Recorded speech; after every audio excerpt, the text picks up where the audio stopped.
Senhor, fazei-me instrumento de vossa paz.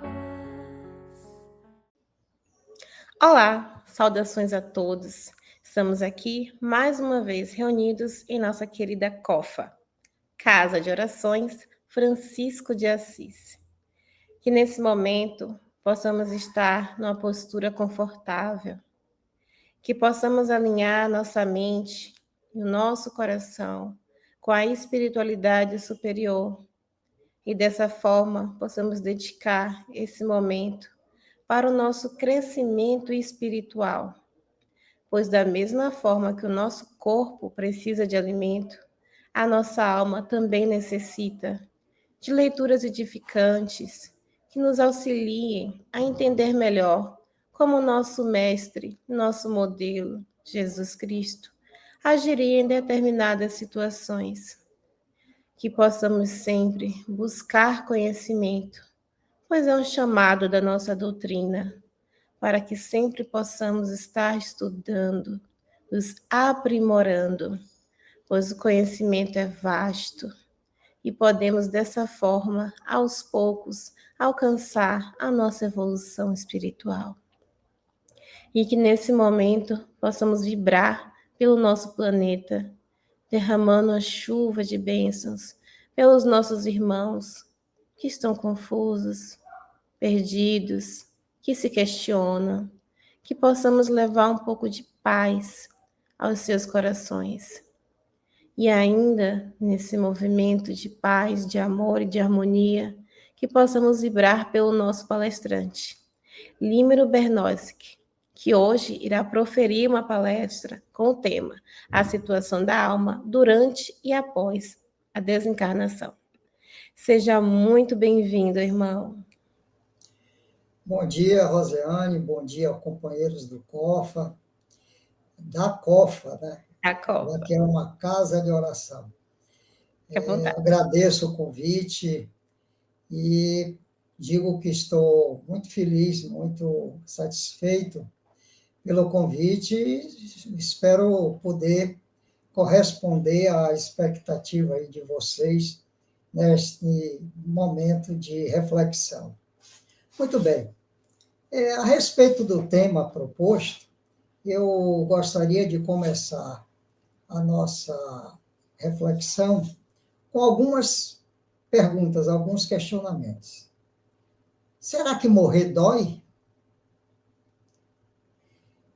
Nós espíritas, pelo menos aqueles que dizemos professar a filosofia espírita, será que entre nós tem alguém que tem medo da morte?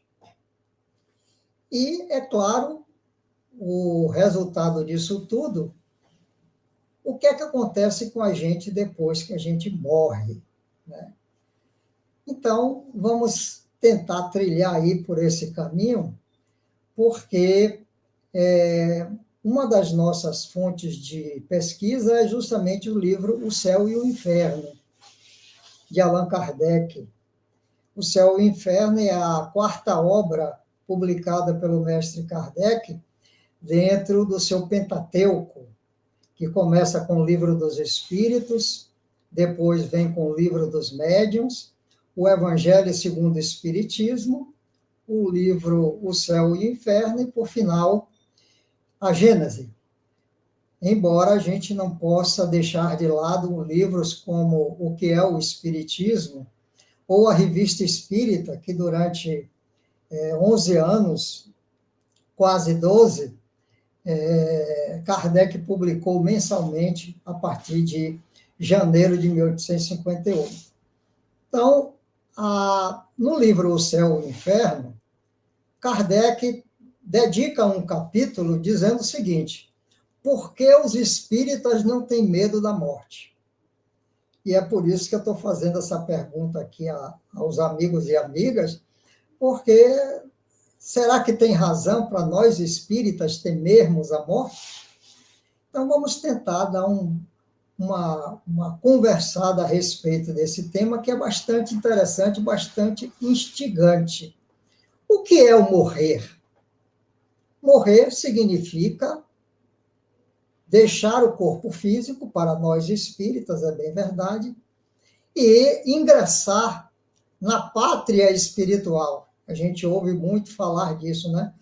Fulano voltou à pátria espiritual. É o caso, por exemplo, do nosso Divaldo, que depois de 98 anos de existência, com um trabalho maravilhoso, primoroso durante toda a sua vida, mais de 70 anos ele dedicado à caridade, à mediunidade, nos deixou.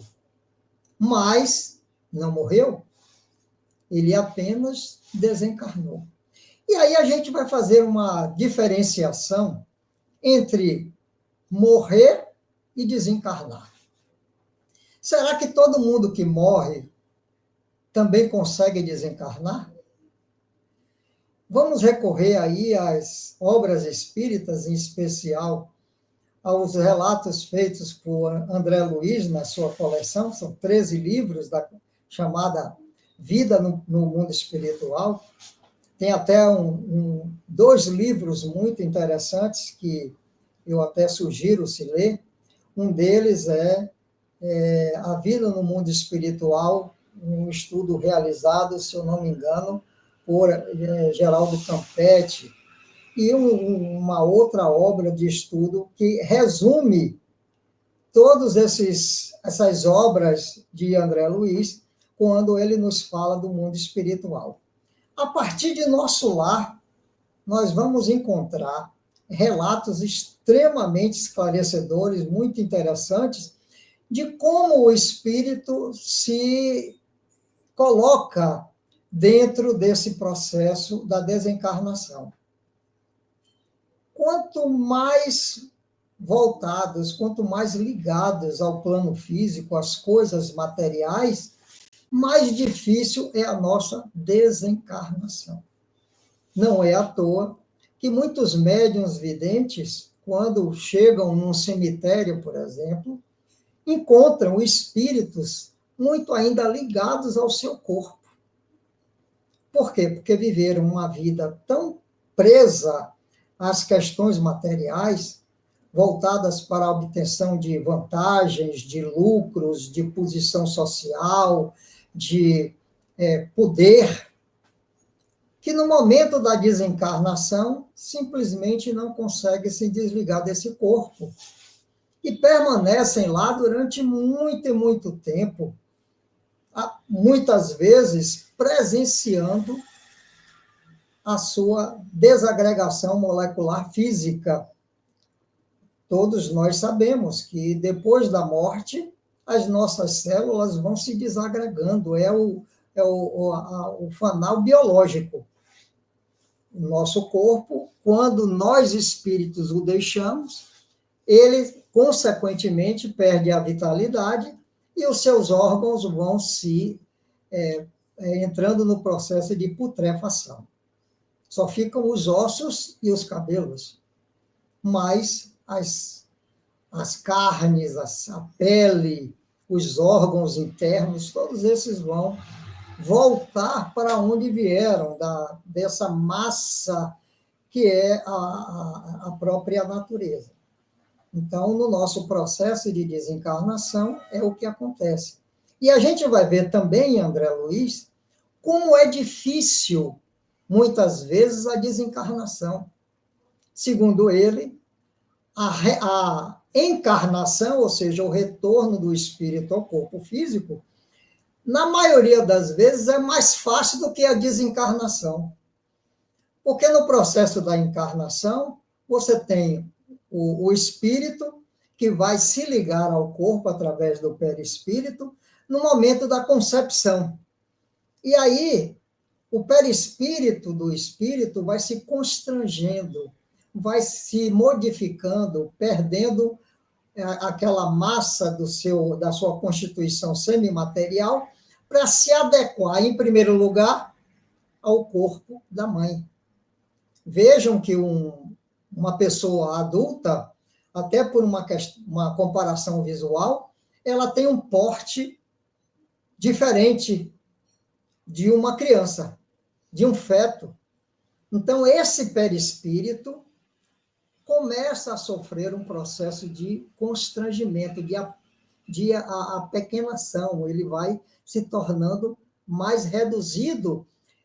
No livro Entre a Terra e o Céu, André Luiz descreve uma reencarnação de um espírito, cujo ele descreve que o espírito vai se adelgando, ou seja, vai se afinando, para se colocar como se fosse uma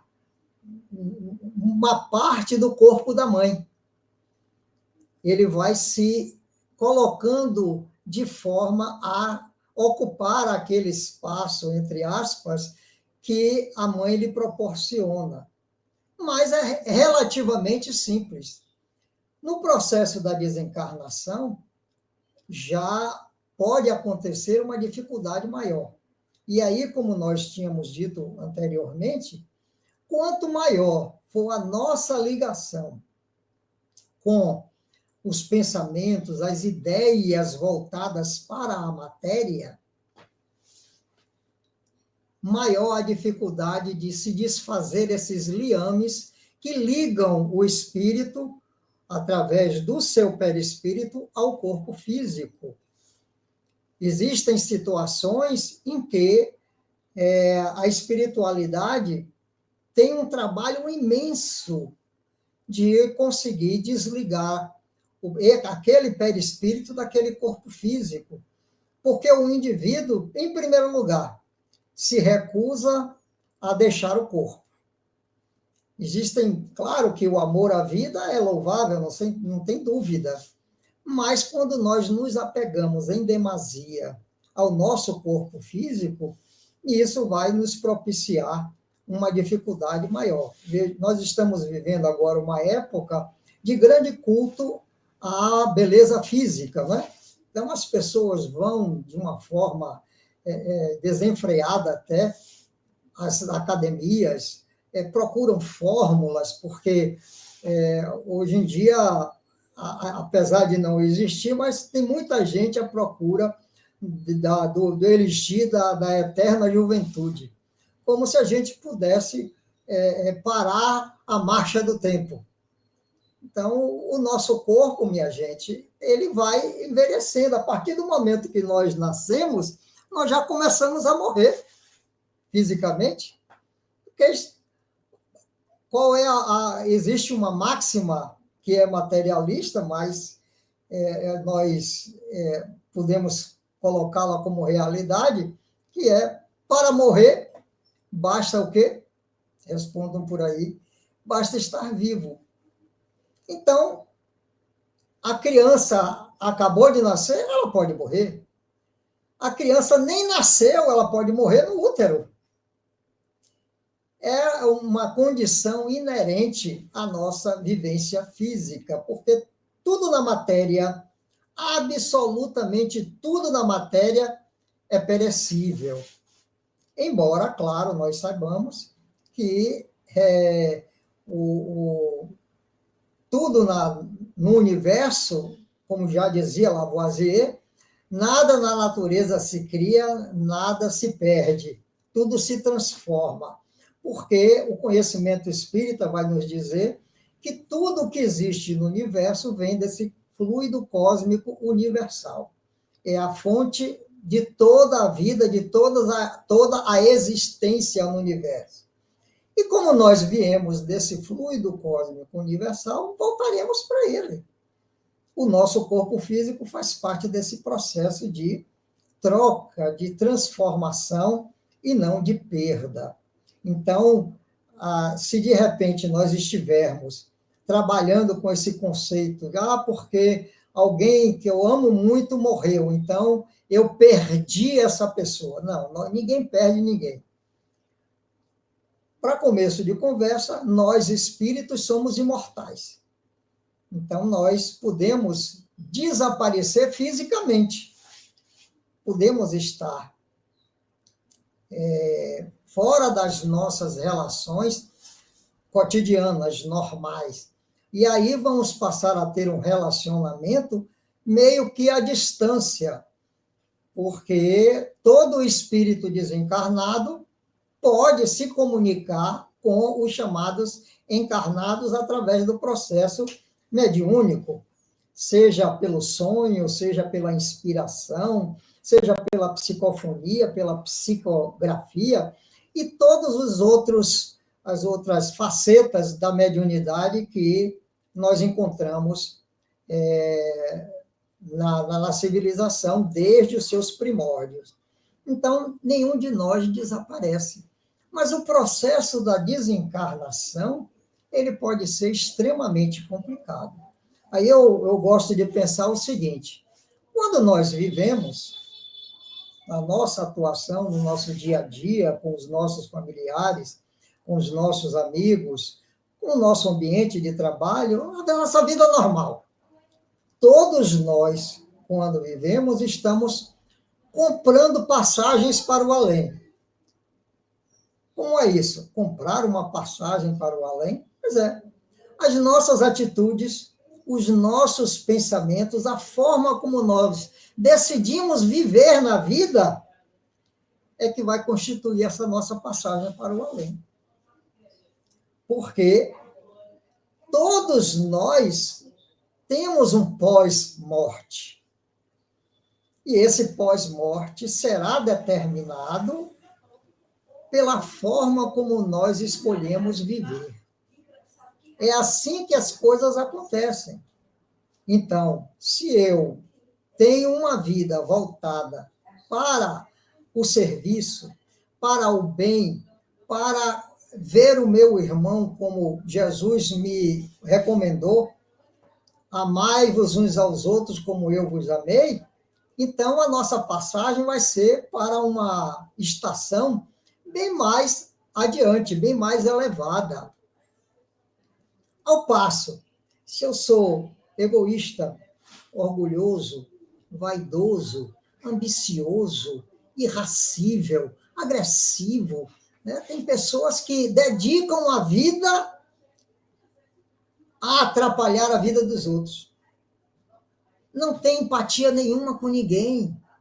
São pessoas que podem ser classificadas até como sociopatas, porque não tem afetividade, não tem trato com ninguém, são tão egoístas que só veem a si mesmos. Eu primeiro, depois eu e mais tarde também eu. Isso é a grande expressão do egoísmo em nossa vida. Ao passo que pessoas que dedicaram a sua vida a fazer o bem, compram uma passagem para uma estação bem mais elevada, bem mais fora desse âmbito tão pequeno que é a vida material que nos traz. Então, depois da desencarnação, nós vamos ter toda uma vida para viver. A morte não é o fim. Pelo contrário, é o começo de uma nova fase. E a depender de como nós resolvamos conduzir as nossas existências, aí a estação onde o nosso trem vai parar, que a nossa passagem vai comprar, pode ser, eu posso ter uma vida muito egoísta e eu vou parar na primeira estação. Que primeira estação é essa? O local que André Luiz chama de umbral. Uma região que o próprio André Luiz descreve que não é distante, não é lá embaixo da terra, não é nenhum inferno, como algumas crenças cristãs classificam. É aqui mesmo. Os espíritos umbralinos, chamados umbralinos, estão convivendo conosco, estão nos influenciando, estão nos trazendo as suas ideias, e é por isso que nós temos no mundo tanta loucura, tanta crueldade, tanta falta de forma como conduzir as coisas. Então, é importante que nós prestemos atenção na maneira como nós estamos vivendo. Então, a partir do momento que nós vamos nos desprendendo desses conceitos imediatistas, materialistas, o nosso poder de compra em relação a essa passagem para o mundo espiritual vai se ampliando. Aí, de repente, a gente já não precisa mais passar por esse chamado umbral, já vamos para ser conduzidos para alguma colônia espiritual. Porque o mundo espiritual, minha gente, é parecido com esse mundo material. Na verdade, nós temos o mundo material com uma cópia muito pálida do que é o mundo espiritual. Quem já leu Nosso Lar e as obras subsequentes publicadas por André Luiz através da psicografia de Chico Xavier, pode perceber que Nosso Lar, na verdade, não é a colônia mais elevada que tem lá no plano etéreo. Não. Existem outras muito mais elevadas do que Nosso Lar, tanto assim que André Luiz, quando chega em Nosso Lar, ele pergunta pela mãe dele. E aí ele é esclarecido de que a mãe dele vive numa esfera muito superior à dele, porque já é um espírito muito mais evoluído. Então, o Nosso Lar não é o suprassumo das colônias espirituais. Claro que ficou a mais famosa por conta da obra de André Luiz, que já foi transformada em filme, a gente já teve a oportunidade de ver Nosso Lar 2, onde os espíritos são acolhidos e passam por um processo não apenas de tratamento, porque muitos espíritos, quando desencarnam, vão necessitar desse tratamento espiritual, exatamente pelo tipo de vida que passaram aqui na Terra. Muitos espíritos passaram tanto tempo vinculados a essa materialidade, a essa busca pelo poder, pela posição social, pelo dinheiro, né? Que, quando chegam no mundo espiritual, se encontram completamente perdidos. E se o indivíduo for praticante do mal, aí a coisa fica mais difícil ainda. E não é somente André Luiz que diz isso. Voltando ao que nós colocamos inicialmente a respeito do livro O Céu e o Inferno, a última parte do livro, a terceira parte do livro, que são depoimentos de espíritos, e Kardec faz uma classificação desses espíritos. Ele começa pelos espíritos mais felizes, aqueles que chegaram lá no mundo espiritual e simplesmente foi um passeio para eles a desencarnação. Não foi dolorosa. Aí é que a gente vai para aquela pergunta inicial que nós fizemos, se morrer dói. Segundo os próprios espíritos, está lá no Livro dos Espíritos e também no Céu e Inferno, viver dói muito mais do que morrer. Porque o momento da desencarnação, o momento em que se quebra o liame entre o perispírito do encarnado e o seu corpo, é um instante só. Embora, em muitos casos, segundo descreve o próprio André Luiz, é muito difícil você fazer o desligamento desses liames, porque é como se o nosso perispírito é como se fosse uma teia, né, que envolve o nosso corpo. O perispírito é considerado por alguns como um modelo organizador biológico. Então, é o perispírito que vai nos dar os contornos da nossa forma física, de algumas condições que nós precisamos experimentar enquanto estamos vivendo, como é o caso de alguma doença, de algum defeito físico, enfim. Porque o perispírito registra tudo o que nós fizemos, tudo o que nós realizamos nas nossas encarnações anteriores. E as condições físicas que nós recebemos nos dias de hoje são resultantes da nossa necessidade de aprendizado. Ninguém é colocado na vida, ninguém recebe de Deus a bênção da existência física para ser punido. Não. Quando o sofrimento acontece, e aí a gente chama isso de expiação, quando o sofrimento acontece, É porque é o retorno daquilo que nós fizemos no passado, aí é uma expiação, porque a lei de causa e efeito também ela é inderrogável. Se eu fiz o mal, eu me automaticamente me credencio a receber o mal de volta. É assim que funciona a lei. Mas a expiação também pode ser uma prova, porque é através do sofrimento que, em primeiro lugar, nós colocamos em prática os ensinamentos que nós recebemos durante aquela encarnação ou durante as nossas existências. No plano espiritual, aí outra condição que acontece depois da desencarnação, nós podemos receber instruções, porque a desencarnação é também um momento em que nós fazemos uma reflexão a respeito daquilo que nós fomos e o que nós fizemos durante aquela nossa existência física. Divaldo Franco dizia que tinha uma frase que eu gosto muito, que ele dizia: o que nós somos, nós levamos. O que nós temos, nós deixamos. Então, para a gente ter uma ideia de como funciona essa coisa. Não adianta a gente acumular riqueza. Não adianta nós acumularmos bens.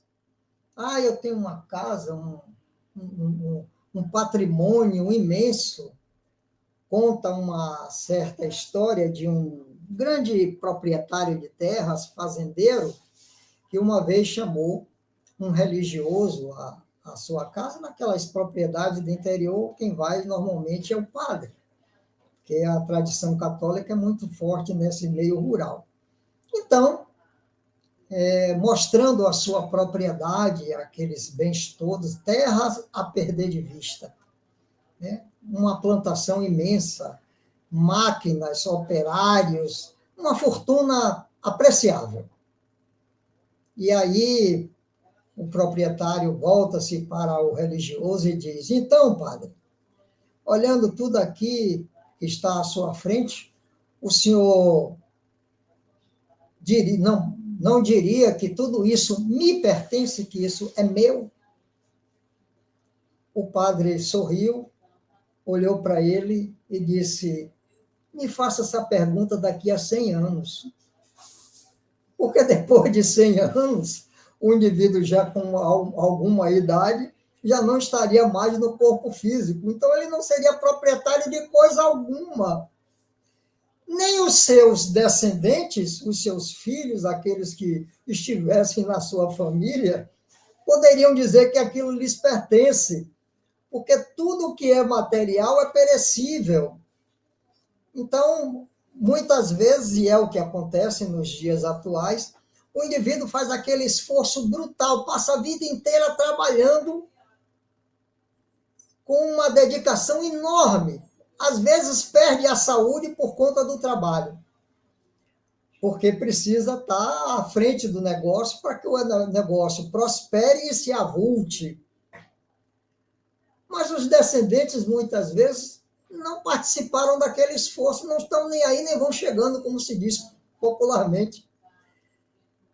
E aí pegam aquela propriedade, aqueles bens que foram acumulados com tanto esforço e saem dilapidando, gastando a rodo, porque não tem a menor ideia, não tem noção de todo o esforço, de todo o trabalho que foi realizado para construir aquilo tudo. Tanto é que atualmente nós temos iniciativas de cursos para preparar os descendentes desses grandes materialistas, desses grandes proprietários, para continuar com o trabalho e não interromper aquela cadeia produtiva que pode ser muito importante, que pode ser muito legal para a própria sociedade. Nós não podemos desconhecer o valor, por exemplo, de uma plantação de um grão que alimenta milhares, milhões de pessoas, que é assim que o mundo se alimenta. Então, essa propriedade também precisa continuar, precisa prosseguir com seu objetivo alimentar as pessoas, mas com esse alerta de que nada que nós possuímos materialmente vai nos acompanhar. Eu não conheço caixão nenhum que tenha gaveta para você botar nada. Até porque o que você botar dentro de um caixão vai perecer junto com aquele corpo. Não adianta você botar dinheiro, joias, ouro ou coisa que o valha, como os egípcios faziam, na esperança de que, quando o indivíduo voltasse a viver, estivesse cercado com todas aquelas riquezas, porque eles não tinham uma ideia tão mais elaborada da reencarnação. Mas tudo aquilo perecerá. Se não for dilapidado com o próprio tempo, com o próprio processo biológico de transformação, os ladrões vão lá, violam aquela tumba e saem levando. Não é mais do indivíduo. Então, toda a preparação que nós possamos dar a nós mesmos, as ações que nós fizermos para comprar essa passagem do pós-morte, será no sentido das nossas atitudes, da forma como nós vemos as coisas da vida, como nós levamos a nossa existência. Ninguém precisa ser espiritualista ou religioso. O rótulo religioso não vai nos garantir nenhum futuro no nosso pós-morte. Podem ter certeza disso. Não adianta eu chegar lá no plano espiritual e dizer assim, olha, durante 30, 40, 50, sei lá quantos anos, eu fui espírita. Aí a turma do lado de lá vai dizer assim, e daí? O que é que eu tenho com isso? Você fez o bem? Você respeitou o seu próximo? Você amou o seu próximo? Porque as recomendações de Jesus, quando Jesus falava em reino dos céus, ele foi muito claro, muito preciso. Olha, se quiseres ganhar o reino dos céus, ou seja, se quiseres estar tranquilo nessa existência aí na próxima, siga as leis de Deus. E o primeiro mandamento trazido por Jesus, ele reconhece que amar a Deus sobre todas as coisas é o primeiro mandamento. Mas o segundo mandamento, que é semelhante ao primeiro, amar ao próximo como a ti mesmo. E ele ainda foi mais além, hein? Porque ele nos diz que é preciso amar também os inimigos. Aí é o complicador da coisa, né? Porque amar os amigos é fácil. São pessoas que estão convivendo conosco, que gostam da gente, que nos afagam, que nos elogiam, que nos fazem todo o carinho que podem. Mas e os inimigos, aqueles que nos prejudicam, que nos perseguem, que estão o tempo todo nos trazendo algum tipo de dificuldade, algum tipo de problema? Para esses indivíduos, aqui Jesus reserva a melhor parte. Eu tenho um amigo que é palestrante espírita, até sugiro a vocês, se puderem convidá-lo, porque é um palestrante muito bom, Luiz Bassuma, que ele relaciona do Evangelho duas regras, uma regra de prata e uma regra de ouro. A regra de prata é não fazer ao próximo o que nós não gostaríamos que fizessem conosco. Ou seja, nós não vamos prejudicar a ninguém. Nós não vamos ser nenhum tipo de agressor em relação ao nosso próximo. Mas a regra de ouro, que é a mais importante de todas e que precisa ser observada mais ainda, é fazer ao próximo o que nós gostaríamos que o próximo nos fizesse. Então, nós estamos diante desse desafio, que é praticar o bem para que o nosso futuro seja melhor. Do contrário, não tem jeito, não tem condição. A lei de Deus, ela funciona, queiramos ou não. A lei de causa e efeito está aí dentro da nossa existência, da nossa vida, para que nós prossigamos. Todos nós temos uma grande missão quando reencarnamos. Nenhum de nós desce à Terra, como se diz popularmente, caiu de paraquedas. Não. Nós temos um objetivo. Todos nós temos uma missão quando estamos no corpo físico. E qual é a nossa grande e maior missão? Nos transformarmos em pessoas melhores. Se eu sou egoísta, eu preciso deixar de ser egoísta. Se eu sou ambicioso, se eu sou vaidoso, se eu sou orgulhoso, eu tenho que me libertar desses defeitos, porque isso vai encurtar o meu poder de compra dessa passagem para o pós-morte. Então, que tipo de passagem nós estamos dispostos a comprar e que tipo de passagem nós estamos efetivamente comprando com a nossa vida? Porque depois da desencarnação, tem muita vida para viver, minha gente. Até a possibilidade de retornar ao corpo físico para continuar esse processo de aprimoramento. Eu não preciso capitanear, não preciso criar nenhuma grande obra de caridade, não. Se fizer isso, ótimo.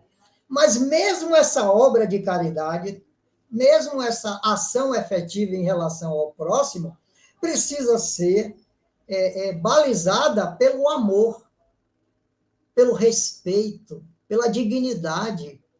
Eu não posso fazer caridade humilhando o meu próximo. Eu não posso fazer caridade apenas pensando em me vangloriar. Eu não posso fazer a caridade apenas para aparecer na rede social. Olha como eu sou bom, olha como eu sou caridoso. Não é assim. A caridade, ela só tem valor quando ela é exercida em nosso próprio, digamos, malefício, em prejuízo dos nossos interesses pessoais. Eu não posso fazer a caridade apenas nos meus momentos de lazer. Eu tenho que me dedicar àquilo. Os grandes realizadores do mundo dedicaram a vida, até se prejudicaram, perderam até a saúde para fazer o bem.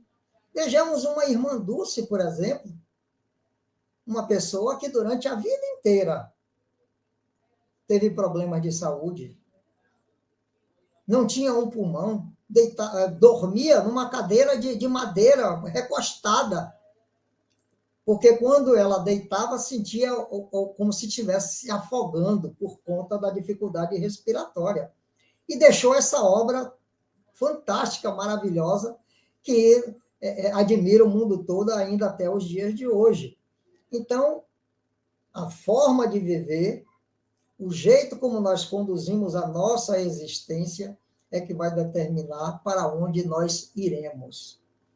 Qual o nosso destino depois da nossa desencarnação? Então, volto àquela pergunta. Que tipo de passagem nós estamos querendo comprar com as nossas existências? Então, ficamos por aqui, desejamos muita paz a todos e agradeço mais uma vez por esse convite que nos foi feito por essa casa, a COFA.